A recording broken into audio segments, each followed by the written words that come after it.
What would happen if Asa and Denji fought right now? Who would come out on top? I know that in Chainsaw Man Part 2, Yoru says multiple times that they aren't ready to take on Chainsaw Man. She, however, only bases this information off of what she's seen or heard, basically Denji's fights with other devils. While that may seem to be a good indicator of strength, I don't believe it's so straightforward when you consider who Denji is. I think that the fight would be much closer than that. Let's break down the feats that each character have displayed up until this point, and then figure out who would come out on top. Starting with Asa and Yoru. The ability to turn anything she deems as hers into a weapon is a relatively strong ability, especially considering the strength is based off of how close the item is to her. We already know that Asa is resourceful when it comes to ownership over objects, but in a one-on-one fight, pulling something off like she did at the aquarium might not be possible. Looking at Yoru's first fight in Asa's body, we see that she was able to easily dispatch of the Justice Devil in this moment. Using her teacher, who was infatuated with her, to turn into a sword, she's able to quickly evade and chop off the Justice Devil's arm, following that up with another quick dodge to slice her in half,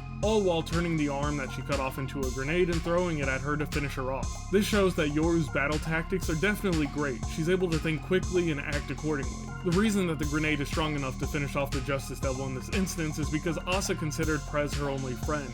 Just considering someone a friend gave her a strong enough ability to turn a part of the Justice Devil into a powerful weapon. At this point, that's really the extent of what we've seen from her physical prowess. Of course, there's probably some limitations to what Asa's body can physically handle even when Yoru's in charge, so probably no car tossing like Denji. The next examples we're going to look at here are the uniform sword and the aquarium spear. Using a uniform that her mother had given her before she died, she was able to create her strongest weapon to this point. With just a touch from the sword, not even a cut based on what we can see here, Yuko is sliced into multiple parts, showing that the ability to turn something she truly cherishes into a weapon causes a significant power boost to that weapon. With the aquarium spear though, we learn that strong emotions about an individual or thing mixed with ownership causes a weapon to be stronger, so Asa's guilt over ruining the aquarium causes the spear to be strong enough to one-shot the Eternity Devil, a devil who regenerates infinitely unless its core is destroyed. Whether it was luck that she hit the core or if just the sheer power of the spear just happened to destroy everything, we really don't know. Speaking on regenerating though, we aren't aware of Asa's regenerative abilities at this point, but it'd be safe to assume that she has them, simply due to the fact that Yoru was able to revive her from near death. Outside of those incidents, we really haven't seen much else in regards to powers or skill set for Asa.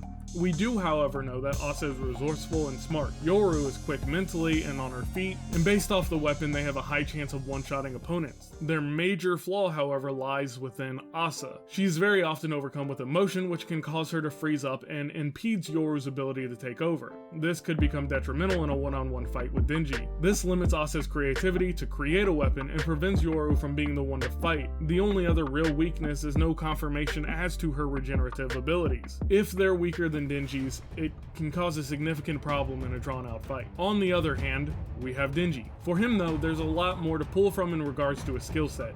Obviously, we have his Chainsaw Man form, which as long as he has enough blood, he's good to transform into. In that form, we really have three main skills that he has the ability to use. The first is being able to protrude chainsaws from his limbs and head.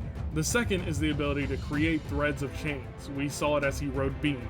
The third is, of course, what we saw with this final fight with Makima, being able to essentially remove his heart and have a Chainsaw Man separate from Denji. While Denji may be dumb as a bag of rocks, he has some battle sense. The best examples of this come from his training with Kishibe and once again in the final fight with Makima. His battle sense, however, comes from fighting with someone previously. Denji and Power weren't able to come up with a plan to beat Kishibe until they had already been killed by him multiple times. While the plan didn't work, I don't doubt it would have worked on someone a little less skilled than Kishibe. Then there's finding out how Makima saw him and using that to his advantage to land a surprise attack. There's an honorable mention to his fight against Katana Man, as he was able to predict and set up an exact scenario in which he could beat him in a one-on-one fight. As I said, he may be dumb, but when he's fighting, he actually has his head on straight. Last but not least, we have Denji's regenerative abilities, which are huge. Denji can take large amounts of damage, but as long as he gets blood, he can continue living. He's received a large hole through his chest, set on fire, and been cursed by the Curse Devil, managing to survive each of these encounters. That makes Denji extremely hard to put down. However, he isn't perfect and has his own set of flaws.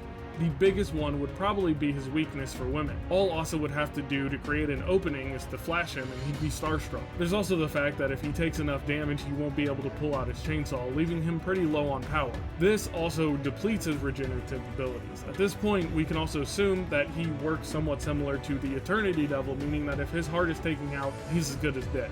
With that being said, we've lined up their abilities and we can more accurately put them into a 1v1 based off of their current abilities shown in the manga. This is of course excluding his full-on Chainsaw Man form, as we've never seen him do that of his own accord. Based on the info we have, we know Asa can't turn him into a weapon, so that's out of the question for an instant win. As long as she maintains a level head, she may be able to take the advantage. The best thing for her to do would be to create a long-range weapon, as Denji's strength in his Chainsaw Man form has been shown to have a significantly greater feats than her. Creating spears to throw or even a gun would be her best bet to just do as much damage as possible without getting close. As I said earlier, if she needs an opening to hit, all she has to do is flash Denji. If she's able to create a weapon as powerful as the Aquarium Spear again, she might even be able to one-shot him. However, if Denji is able to close the distance, his strength, speed, and lethality will cause it to be an instant win. If the fact that he's able to constantly take damage and keep getting back up causes Asa to freeze up, that also gives him a huge advantage. In the end, I think that Denji takes it right now, but just barely.